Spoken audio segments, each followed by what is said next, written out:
Today's video is sponsored by Mythic patron Neil Smothers.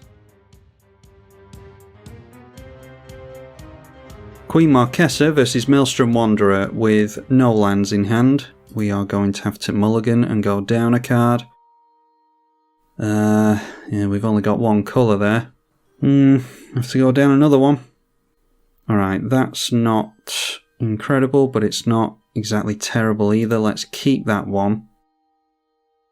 We'll have to get rid of this because it only triggers on instants and sorceries as opposed to the Monastery Mentor.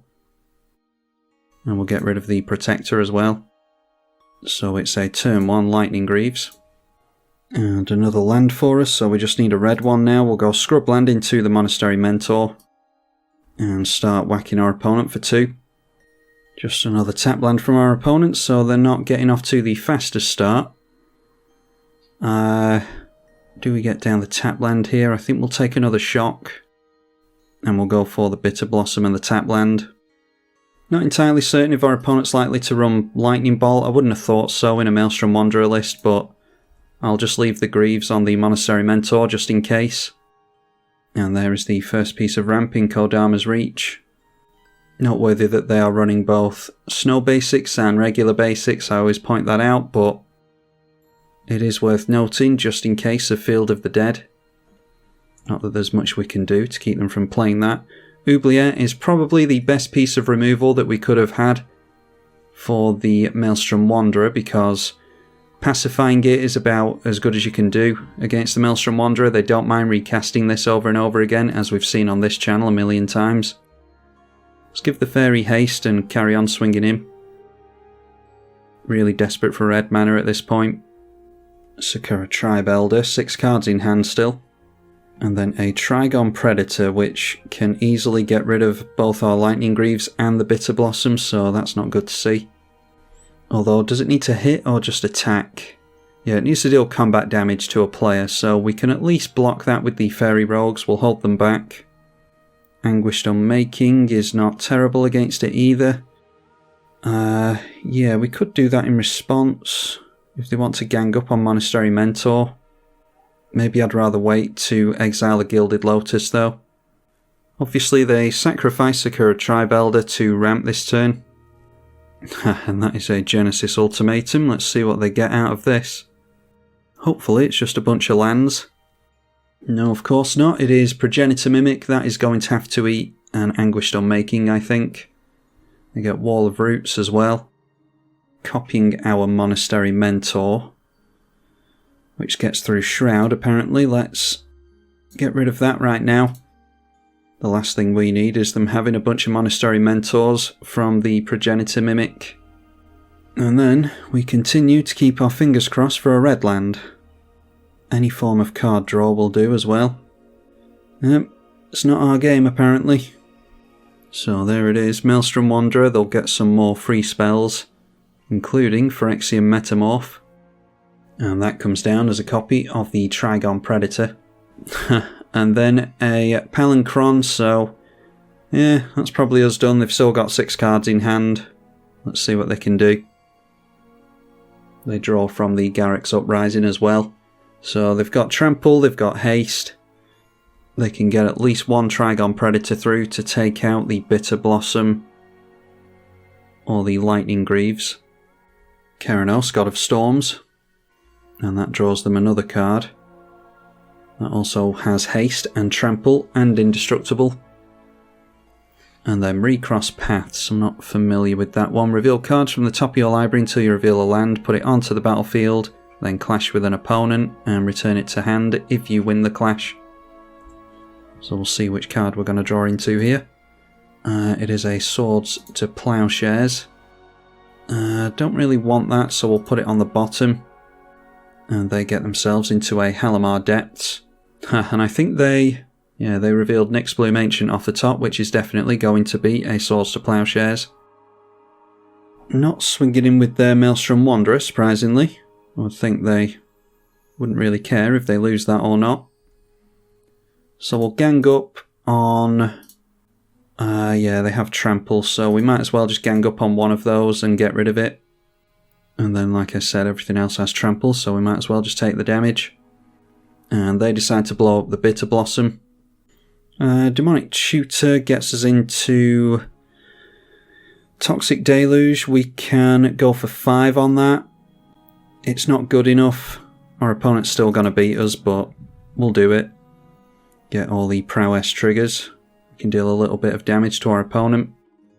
Oh, actually, we can't do 5, can we? Because we take 2 to this. Yeah, well, let's just turn sideways. Taking our opponent down to 18.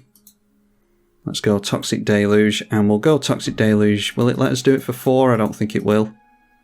Oh, it might do. Oh yeah, there we go. So, yeah, we were mana screwed, colour screwed. Had to mulligan down to 5 and keep an only okay hand, so yeah, I'm not too disappointed at the performance there, especially against Maelstrom Wanderer. We're going to have an uphill battle against Maelstrom Wanderer, even if we have a really good opening hand. Hopefully you all enjoyed this one anyway. Be sure to let me know which decks you'd like me to revisit in 1v1. I'm tribalkai on the EDH channel. Thank you for watching. Well, hopefully we have some better luck this time, although I won't count on it against Azami, Lady of Scrolls this time. We have access to all of our colours at least, so yeah, we'll keep that one. We'll start things off with the tap land, probably go in for the Triome tapped. I don't think we're going to be using Swords to Plowshares this early, because they'll probably just drop a land and pass. Nope, they go for Curse Catcher.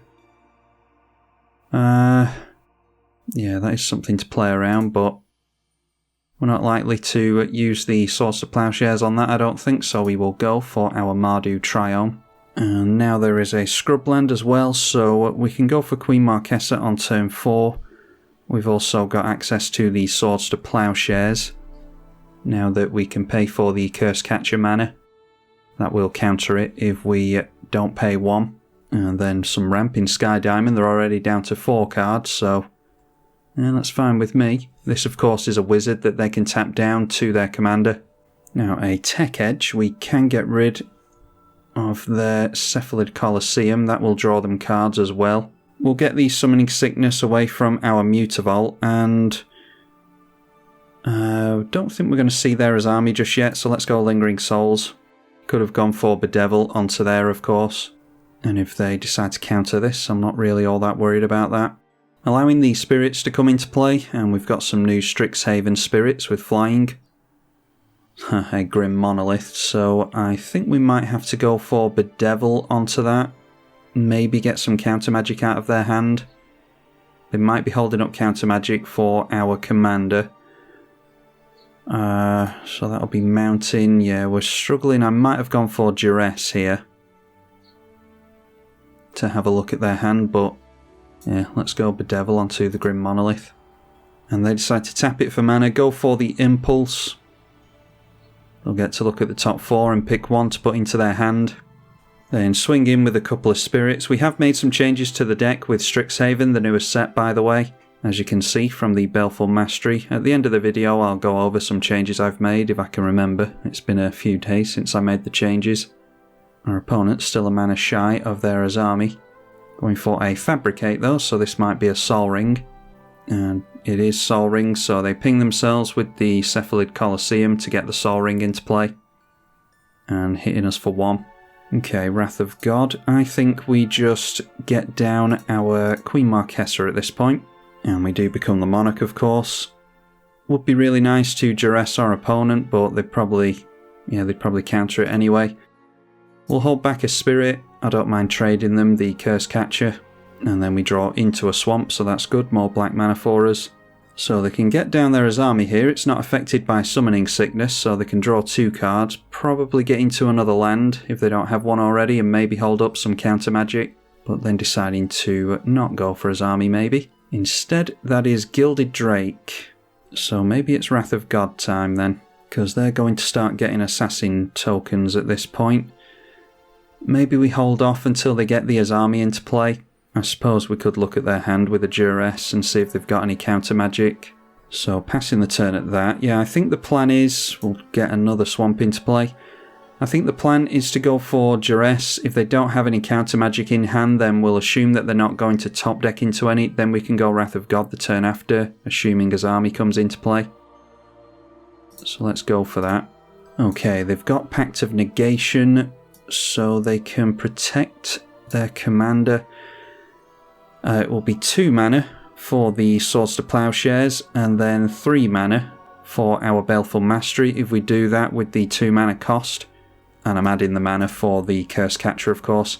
Let's get rid of the Teferi, we're not equipped to deal with that at the moment.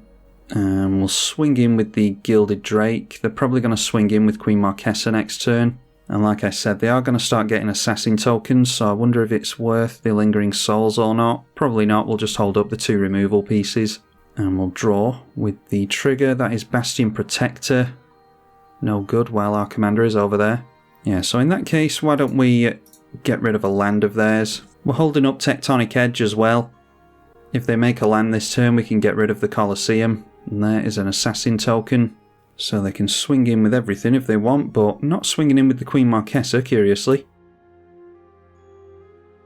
So we'll just trade them an assassin.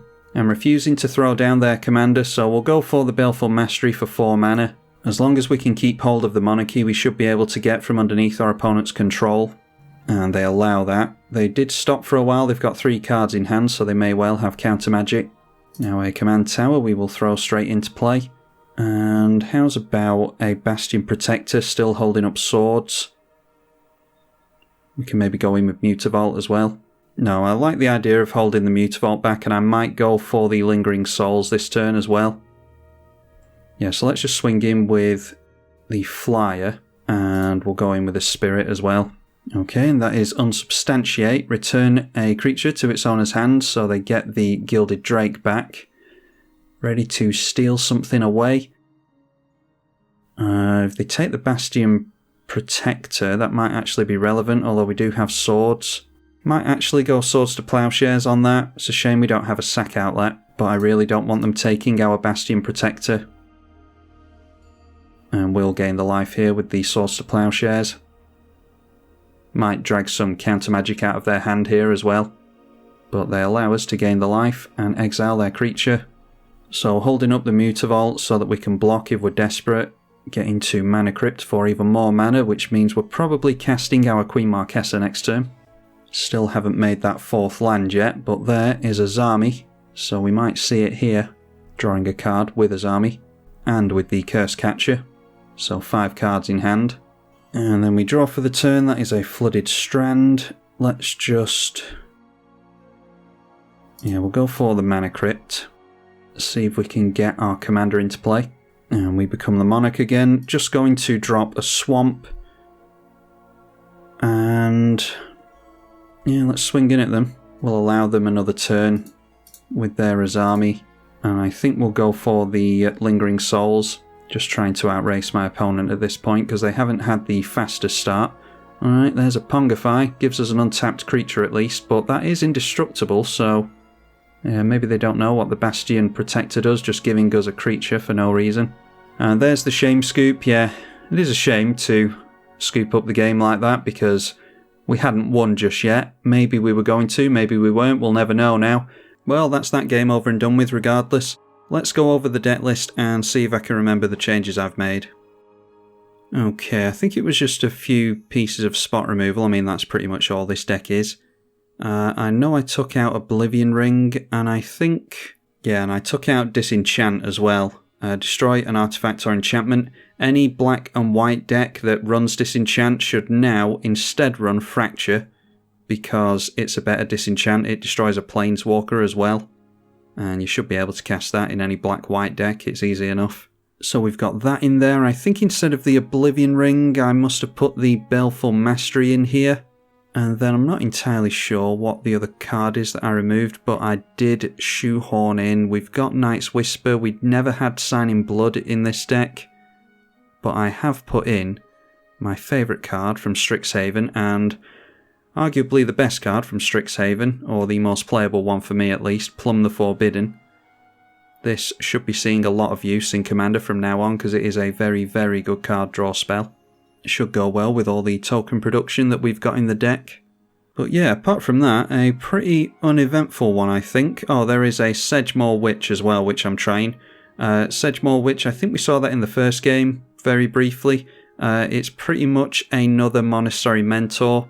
except it's a little bit more difficult to get the triggers off with the Sedgemoor Witch, because it does only trigger on instants and sorceries, but it just so happens we've got plenty of those in this deck, hence the reason it's been included. It also has Menace, unlike the Monastery Mentor as well. So yeah, I think that pretty much wraps it up for this video. Hopefully you all enjoyed it. Be sure to leave it a thumbs up and subscribe if you did, and you can support on Patreon with the link in the description below if you so choose. Big thank you to you if you decide to do that. I'm tribalkai on the EDH channel. Thank you for watching.